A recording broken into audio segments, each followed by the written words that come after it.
It was a quiet night. The small town slept under a silver moon. Only one man walked through the forest path. His name was John. He often took this path after work. It was shorter, but also darker. Most people avoided it. But John liked silence. He liked the sound of leaves under his boots and the cool wind on his face. That night felt different. The air was heavy, as if the forest was holding its breath. John stopped for a moment and looked around. The trees were still, too still. Even the insects had gone quiet. That was strange. Usually the forest was alive with the sound of crickets and owls. Then it happened. A light flickered in the distance. At first, John thought it was a firefly, but then another light came, and another. They moved in strange patterns, bright blue and green like dancing flames. John frowned. No firefly shone like that. He hesitated.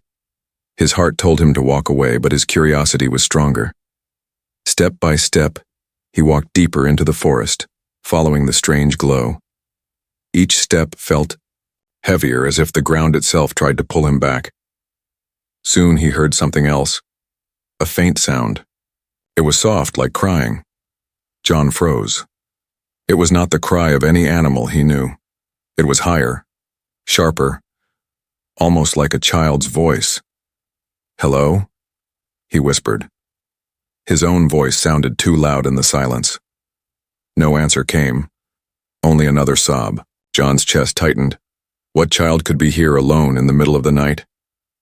He followed the sound until he reached a small clearing, and then he saw it. Two small figures sat inside a glowing cage. The cage was made of light, humming with energy, its shape bending and shifting. Inside, the children were not human. Their skin was pale, almost silver, and their large eyes glowed faintly in the dark. Their faces looked frightened.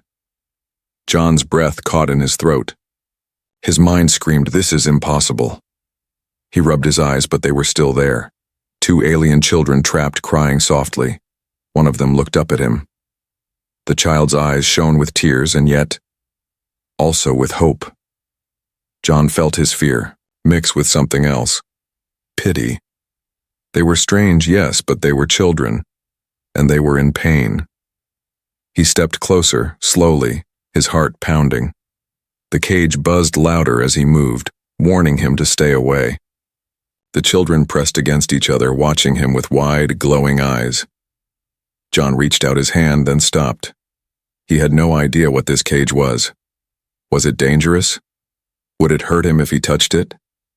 He didn't know, but he knew one thing. He couldn't just leave them there. "Don't be afraid," he whispered. "I'll try to help you." The children tilted their heads as if they understood. John looked around the clearing. Who had trapped them? Where were they now? His stomach twisted as he realized someone or something might return. And soon, the air grew colder. A shadow passed between the trees. John's skin prickled. He wasn't alone. Something was watching. He crouched low, scanning the darkness. His eyes caught movement. Far beyond the clearing, tall shapes moved between the trees. Their bodies glistened under the moonlight. They were not human either. Their movements were sharp, insect-like, with long arms and jagged armor that reflected faint light. John's heart slammed against his ribs. These must be the ones who had built the cage. Hunters. He ducked behind a tree, holding his breath. The alien children whimpered softly inside the cage, and the hunters stopped. Their heads turned, their sharp faces scanning the forest. One of them tilted its head and sniffed the air. John's throat tightened. If they came closer, they would see him. They would see the children.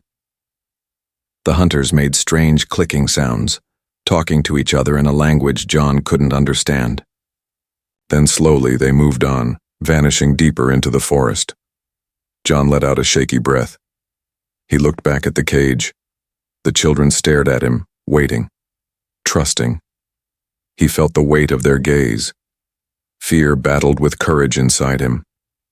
He was only one man, no weapons, no plan. And yet, if he left now, the hunters would return. The children would be lost. He clenched his fists. No, he whispered to himself. I can't walk away. The forest was quiet again, but now it felt like the silence before a storm. John stepped forward, closer to the glowing cage, his shadow stretching long across the clearing. The children's eyes followed him. Hope grew in their faces, and in that moment John knew. Whatever this was, however dangerous, his life had just changed forever. The cage hummed like a living thing. Bright lines of energy shifted and twisted, forming a prison of light around the two alien children. John stood only a few steps away now. His heart beat fast, each thump echoing in his ears. The children looked at him with wide, glowing eyes, their hands pressed against the light, but the barrier burned faint sparks when they touched it. One of them gave a small cry, and John felt it pierce his chest. I'll help you, John whispered, though he had no idea how. He knelt down and reached his hand toward the cage. Heat pushed against his skin, making him pull back quickly. It wasn't fire, but it felt dangerous. He needed something stronger. John scanned the clearing. His eyes fell on a fallen tree branch, thick and heavy. He picked it up and swung it at the cage. Sparks exploded, and the branch cracked in his hands. The cage pulsed brighter as if mocking his attempt. The children flinched but kept watching. John noticed how their eyes followed his every move. They weren't just scared. They were waiting, hoping. He threw aside the broken branch and searched again. His foot struck a piece of rusted metal, half buried under leaves. It looked like an old tool, sharp on one side. John lifted it, gripping it tight. This would have to do. He raised the metal high and struck the cage with all his strength. A shockwave rippled through the clearing, forcing him back a step. The cage flickered, then steadied again. But John saw something. One corner of the light grew weaker, the lines shaking as if they could break. Yes, he muttered, hope rising. He struck again, and again. Each blow filled the air with sparks, and the cage screamed with a strange, metallic howl. Finally, with a loud crack, one side of the cage collapsed. The children gasped. The glowing lines shattered like glass, and the cage dissolved into the night air. For a moment, everything was silent.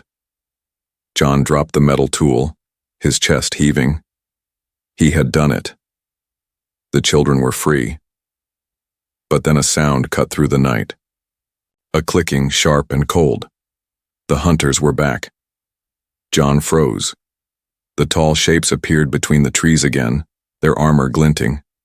This time they moved faster, their heads snapping from side to side as if they had already sensed the escape.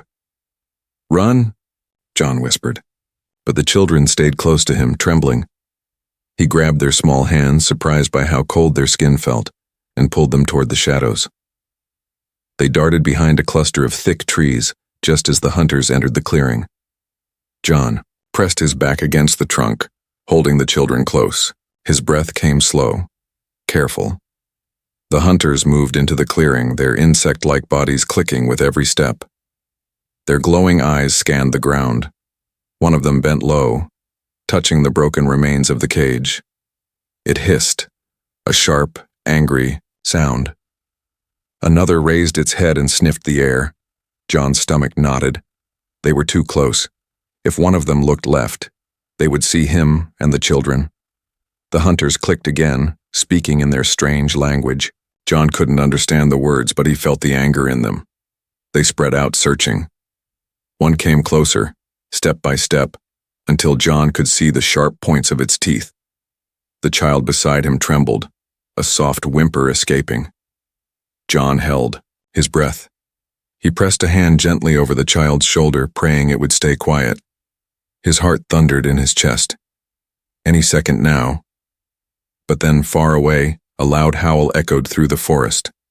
It was a wolf, real and wild. The hunter jerked its head in the direction of the sound. The others clicked rapidly, then began moving toward the noise. John exhaled slowly, his knees weak with relief. The hunters melted back into the trees, leaving the clearing empty. For a long moment, John didn't move. He waited until the last sound of clicking had faded. Only then did he let out the breath he had been holding. He turned to the children. They stared at him, their glowing eyes soft now, filled with gratitude. One of them touched his arm gently, as if saying, "Thank you," without words. John gave a small smile. "It's all right. You're safe. For now." But inside, he knew the danger was far from over. The hunters would return. They would not give up easily. He glanced at the dark forest around him. The night felt thicker, heavier, as if the trees themselves hid secrets. He had freed the children, yes. But now he was part of something bigger, something he didn't understand. The children stayed close, holding his hands as if they trusted him completely. John looked down at them, a strange warmth filling his chest. He had never thought of himself as a hero. But tonight, in this strange and silent forest, he had become one. Still, one thought haunted him as they began to move away from the clearing. How long before the hunters came back? The morning sun touched the edge of the forest, painting the trees gold. John sat on his porch, his head in his hands. He had not slept. His mind kept replaying the night. The glowing cage, the hunters, the frightened alien children. For a moment he wondered if it had been a dream. But then he saw them. Strange footprints in the dirt leading away from his house. They were small, not human, with 3 toes that left deep marks in the soil. It had been real. John stood, heart heavy. The children were gone. He hadn't even asked where they came from or how to help them. He had only protected them for a single night. Now they had disappeared back into the forest. "Maybe it's for the best," he whispered. But the words felt empty. Then he heard it, a low hum. It was not the sound of insects or the wind. It was deeper, vibrating through the ground itself. John's porch boards shook beneath his feet. He looked up. From the edge of the trees, a tall figure stepped forward. She was unlike anything John had ever seen. Her body glowed faintly, her skin the color of polished silver. Her eyes were large, shining like 2 moons, and her long form shimmered with armor that seemed to grow out of her body. The alien mother. John froze, his throat dry. He wanted to run, but his legs would not move. The figure walked slowly toward him, each step leaving faint traces of light on the ground. And then he saw what she carried. In her long hands rested a small object, glowing softly. It looked like a crystal, but it pulsed with energy, alive. The children were not with her, but when John looked into her eyes, he felt something stir in his mind. It was not speech, not sound, but meaning. "You saved them." The words were inside his head, deep and clear. He staggered back, clutching his skull. The voice wasn't painful, but it was vast, echoing as if spoken by the stars themselves. John swallowed. I just couldn't leave them." The alien mother tilted her head, her silver eyes softening. She lowered the glowing crystal toward him. John shook his head. "No, I don't want anything." But she pressed it closer, her gaze firm. The crystal lifted on its own, floating just above his hands. It was warm, humming softly. He hesitated, then let it settle into his palms. The moment he touched it, light flared. Visions filled his mind. Stars spinning across endless space, giant ships gliding between worlds, armies of the hunters, countless and merciless, spreading like shadows. He saw fire, broken cities, human screams, Earth, his own world, crushed beneath their advance. "No," John gasped. His knees buckled, but the crystal held him up. Then the vision shifted. He saw himself, holding the glowing sphere, standing between Earth and the hunters. He saw fire turn to light. He saw hope. The images vanished, leaving only silence. John stood trembling, the crystal still glowing in his hands. He looked at the alien mother, his voice shaking. "Why me? I'm nobody. The meaning of her answer came not as words but as feeling. You chose. When others would walk away, you stayed. When danger came, you stood. That is enough. John's chest tightened. He wanted to refuse. He wanted to give the crystal back and return to his simple life. But deep inside, he knew he could not. The hunters had seen him. They had seen the children with him. His life was already changed. The alien mother stepped closer, her towering figure both terrifying and beautiful. She reached out, her long hand brushing his forehead gently. A surge of warmth spread through him. For a moment, the fear faded, replaced by calm. Then she stepped back. Protect your people. The time will come soon. With that, she turned and walked toward the forest. Her form shimmered brighter with each step, until she dissolved into the light of the morning sun.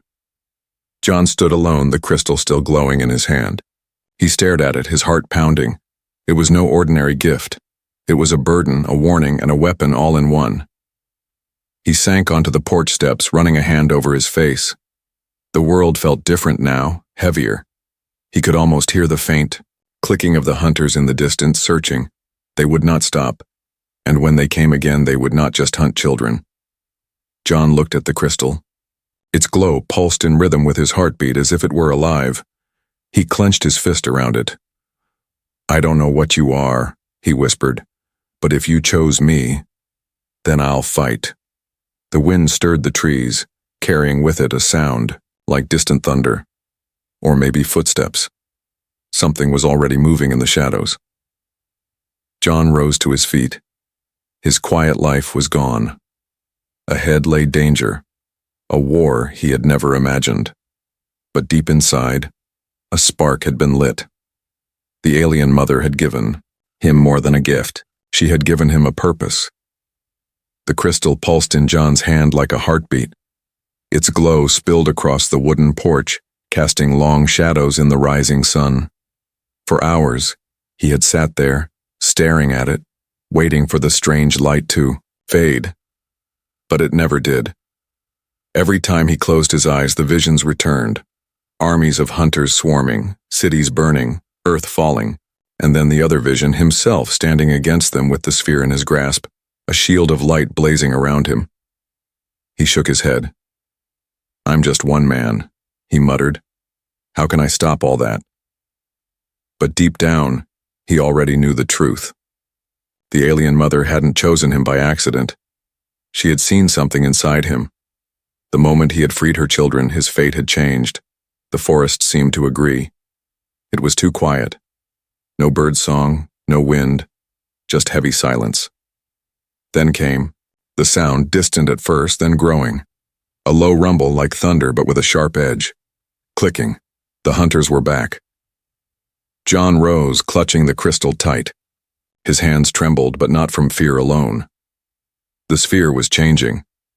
Its glow spread into his arms, wrapping his skin in faint threads of light. He felt stronger, faster, as if the energy was sinking into his very bones.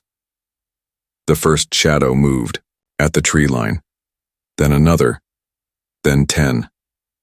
The hunters emerged, tall and armored, their insect-like bodies gleaming in the daylight. Their glowing eyes fixed on him. One hissed, raising a jagged weapon. The others clicked in answer, fanning out to surround the house. John's chest tightened. Every instinct told him to run. But then he remembered the children's faces, their silent trust.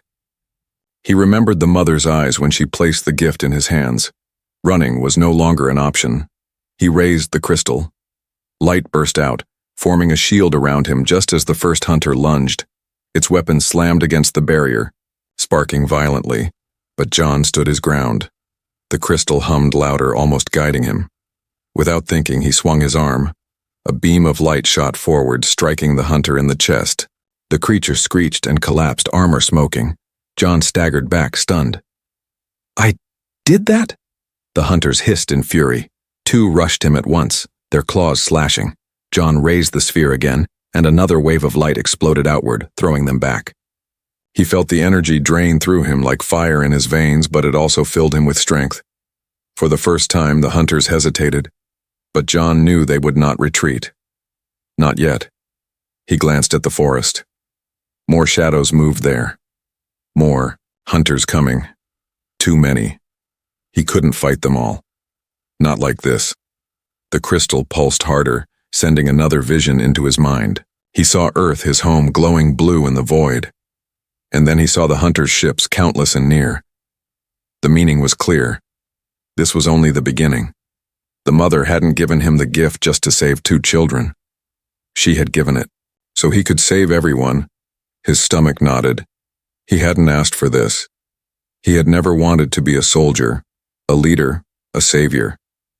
But the choice wasn't his anymore. The hunters had marked him, and if he failed, the people he loved, his town, his world would fall. The hunters clicked again, closing in. Their eyes burned with hunger. John tightened his grip on the crystal. His fear remained, but something new rose to meet it. Resolve. "I don't know how to win this war," he said aloud, voice steady. "But I'll fight it. I'll fight for them all." The crystal answered, its light surging brighter. A wave of energy shot outward, shaking the ground and blasting the hunters back into the trees. They screeched, scattering, but John knew they would return. He fell to one knee, gasping, the sphere still glowing in his hand. His body ached, but his spirit burned. The forest was silent again, but not with peace. It was the silence before something greater. A storm was coming, bigger than anything he had faced. John stood slowly, lifting the crystal high. Its glow reached the sky, a beacon in the morning light. He wasn't ready. He wasn't trained. But he was chosen. The hunters would come. The war would come. And when it did, humanity would not face it alone, because one man had made a choice. The forest smelled of smoke.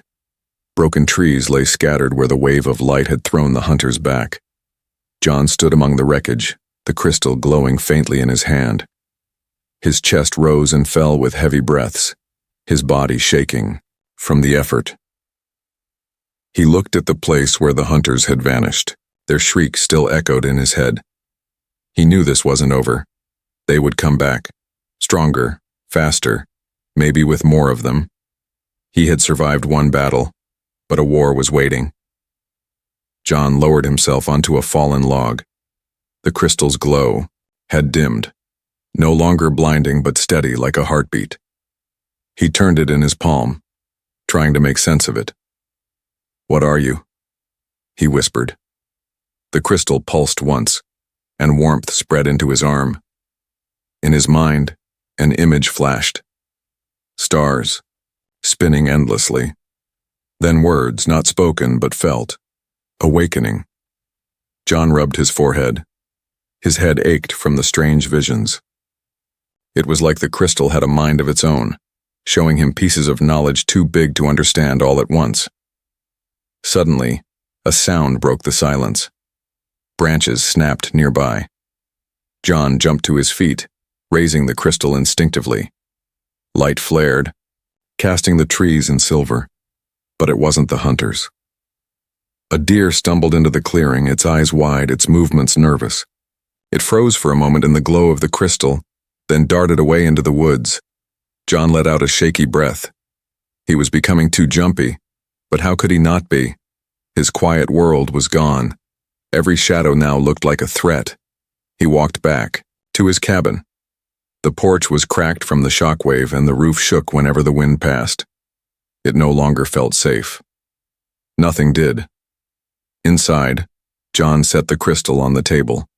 The glow lit up the small room, touching every corner. He sat, across from it, staring. As the minutes passed, he felt something strange. His breathing slowed. His thoughts became sharper, clearer. He remembered details from the fight, the speed of the hunters, the weight of their claws, the way the crystal had guided his hands. He realized the sphere wasn't just a weapon. It was teaching him. Another vision came. This time he saw the hunters' ships. Black, jagged things drifting through space carrying thousands of warriors. But beyond them, hidden in the dark, he saw something else. A shape larger than all the rest. A command ship. The mind that directed them. John gasped, clutching the edge of the table. He felt the meaning burn into him. The hunters were not mindless. They served something greater. And it was coming.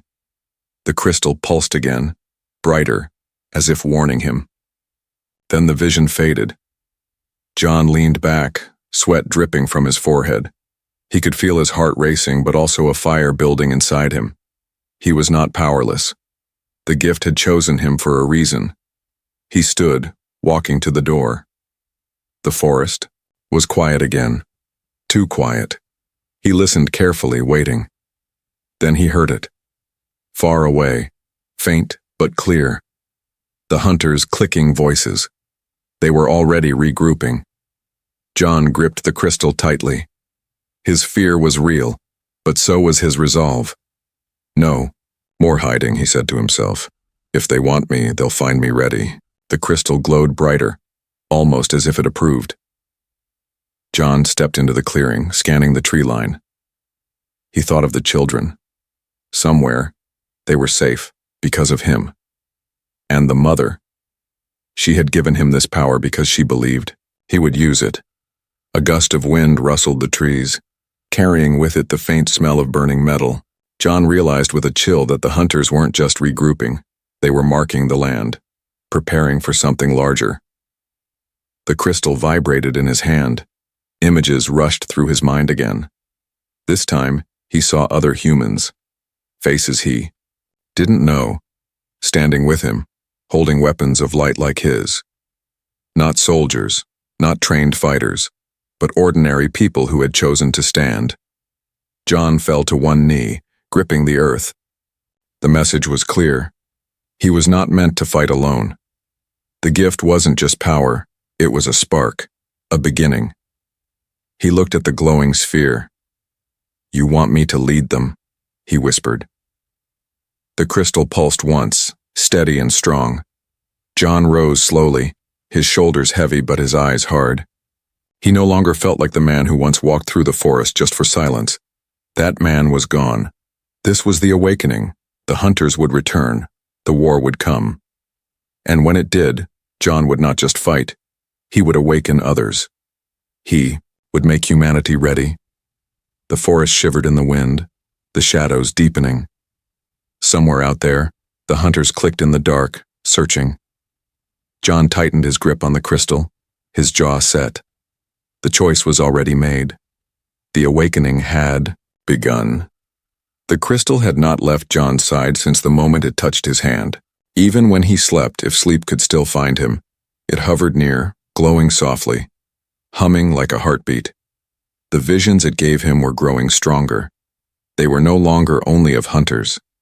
Now, he saw people. Human faces. Some young, some old, standing in firelight with eyes filled not with fear but with determination. The crystal was showing him a future, one he was meant to shape. But how could he begin? John sat at his table staring at the sphere. His world used to be small. Work, food, sleep. Ordinary days. Now, every sound outside made him tense. Every shadow looked like danger. And yet, deep inside, something else had awakened. He was no longer alone in this fight. He was meant to lead others. The hunters' clicking echoed in his memory. They would not stop.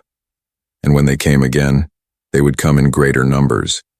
If he tried to fight them by himself, he would fail. He needed allies.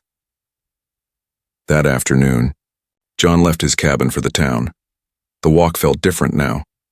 Every step seemed heavier but also purposeful. The crystal rested in his backpack, its faint glow hidden by cloth. He could feel its warmth against his back as if it whispered, "Go forward."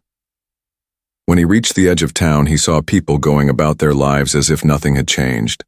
Kids played in the park. Shopkeepers swept their steps. Cars passed by. Ordinary life. John's throat tightened. How could he tell them the truth? How could he explain the hunters, the children, the gift? They would call him mad. But the crystal pulsed once. Show them. He spotted an old friend near the mechanics' garage, Mike. A broad-shouldered man, grease on his hands, always ready with a laugh. Mike had been John's fishing partner once years ago. If anyone would listen, maybe it was him. "John," Mike called, wiping his hands. "Haven't seen you in a while. You look like hell." John tried to smile. "Been busy," Mike raised an eyebrow. "Busy with what? You look like you've been fighting ghosts." John glanced around. The street was quiet, but he leaned closer. "Not ghosts. Something worse." Mike chuckled, but then stopped when he saw John's serious eyes. "You're not joking." "No, I need to show you something, but you have to promise. Don't run." Mike frowned, confused. "Run from what?" John opened his backpack. The crystal floated up into the air on its own, glowing bright. Its light spilled across the garage, filling the shadows with silver fire. Mike staggered back. "What in God's name?" "Not God," John said quietly. "Something else. Something not from here." The crystal pulsed. A faint vision flickered between them. Hunters crawling through the forest, their claws cutting trees like paper. Mike gasped and grabbed John's arm. "Is this real?" "Yes," John said. "And they're coming. Soon." Mike's face turned pale, but then his jaw hardened. "What do you want me to do?" John was surprised. He had expected disbelief, fear, maybe even anger, but Mike's eyes showed none of that. They showed resolve. "Fight with me," John said. "Learn with me. I can't face them alone." Mike nodded once. "Then you won't." The crystal pulsed brighter, almost as if it approved. That night, John and Mike sat in the garage with the crystal hovering between them. John explained everything: the children, the hunters, the alien mother. Mike listened in silence, eyes wide but never doubting. When John finished, Mike leaned back, whistling softly. "You're telling me this thing chose you?" John nodded, slowly. "It's not just me, it showed me people. Others. Ordinary humans standing together. I think it wants to awaken more of us." Mike rubbed his chin. "Then we start here. If there's a war coming, we can't be blind." The crystal pulsed again, sending warmth into the room. This time both men felt it.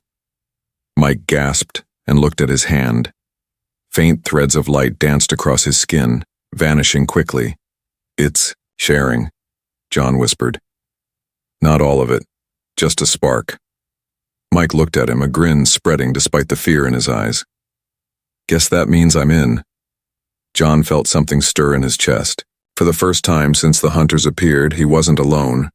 But outside, in the distance, a faint clicking echoed through the night. The hunters were moving again. They had felt the crystal's call. John rose, gripping the sphere. Mike stood. Beside him, fists clenched. The war was no longer just his. Humanity's awakening had begun, with two men in a small-town garage. The night was heavy with silence, broken only by the faint hum of the crystal. John stood outside the garage, the sphere glowing in his hand. Mike stood beside him, his face pale but steady. The vision had already shown them. Tonight would be their first test. Somewhere beyond the trees, the clicking had begun. It was slow at first, faint and careful, but soon it multiplied. Dozens of voices, sharp and insect-like, echoing through the forest. "They're hunting again," John muttered. Mike gripped a wrench from his workbench, the only weapon he had. "Then let's make them regret it." John glanced at him, worried. Mike had courage, but courage might not be enough. The hunters were faster, stronger, merciless. Still, John felt something deep inside. The crystal hadn't chosen him alone. It had called for allies. The light pulsed brighter, almost answering his thought. From the tree line, the first hunter appeared. Its body gleamed with jagged armor, its glowing eyes locking onto them. It clicked sharply. A signal. More shadows emerged behind it. Mike's jaw tightened. "Big ones, aren't they?" "Don't freeze," John said. "Stay close." The hunter lunged forward with terrifying, Speed. John raised the crystal. A shield of light erupted, catching the creature mid-leap. The impact shook the ground, sparks flying as the hunter shrieked. John staggered under the force, but the shield held. "Now, Mike!" John shouted. Mike didn't hesitate. With a roar, he swung the wrench down hard on the hunter's leg. The blow rang against the armor, but the creature stumbled, screeching in fury. The crystal pulsed again, and suddenly, light spread from John's shield into Mike's hands. His wrench glowed faintly, threads of silver energy weaving across it. Mike blinked in shock. "What the—" "Don't stop!" John yelled. Mike swung again. This time, the glowing wrench cut deeper, sparks exploding as the hunter reeled back. Its claw lashed out, slashing across Mike's shoulder, but the wound wasn't as deep as it should have been. A faint shimmer of light had softened the blow. John felt the connection. The crystal was sharing power, not only protecting but strengthening those who fought beside him. But there was no time to think. More hunters broke from the trees, their clicking voices rising in a chorus of hate. John raised the crystal high. Energy burst outward, forming a dome of light around him and Mike. The hunters struck it again and again, claws screeching against the barrier. Each hit rattled John's bones. Sweat poured down his face as he struggled to hold the shield. "John," Mike shouted. "We can't just stand here." John gritted his teeth. "Then we fight." He let the shield drop for a moment and thrust the crystal forward. A beam of light shot out, cutting across the clearing. One hunter shrieked and collapsed, smoke rising from its armor. Mike charged at another, swinging his glowing wrench with all his strength. The creature roared, swiping at him, but Mike ducked low and slammed the wrench into its chest. The energy flared, and the hunter crashed backward into the dirt. 2 down. Dozens more to go. The hunters encircled them, their glowing eyes burning with fury. They hissed and clicked, spreading wider, waiting for the perfect moment. John's arms trembled. From exhaustion, the crystal's light pulsed weaker, as if it too was reaching its limit. But then Mike stepped beside him, planting his feet firmly. "We can do this," Mike said. "Together." The crystal pulsed brighter, as if feeding on his words. John felt strength surge back into his body. The visions had been right. When humans stood united, the gift grew stronger. The hunters charged all at once. John and Mike moved in unison. The crystal flared, casting spears of light that cut through the first wave. Mike's wrench blazed like fire, each strike ringing with power. They fought side by side, backs against each other, holding the line against the swarm. Claws slashed, armor cracked, light flared. The forest became a battlefield of sparks and screams. For every hunter they struck down, 2 more closed in, but they did not falter. At last, after what felt like hours, the clicking faded. The surviving hunters dragged their wounded away, hissing in frustration. They melted back into the forest, shadows vanishing between the trees. The clearing was silent again, filled only with the sound of John and Mike's ragged breaths. Mike dropped to his knees, clutching his glowing wrench. His face was bloodied, but his grin was wide. We actually did it." John looked down at the crystal, its light still strong. For the first time, he felt something deeper than fear. Hope. "They'll come again," John said quietly. "But next time we won't be 2. Mike nodded. "Then let's find more." The crystal pulsed once, brighter than before. The awakening was spreading. Humanity's first battle had been fought, and won. But it was only the beginning.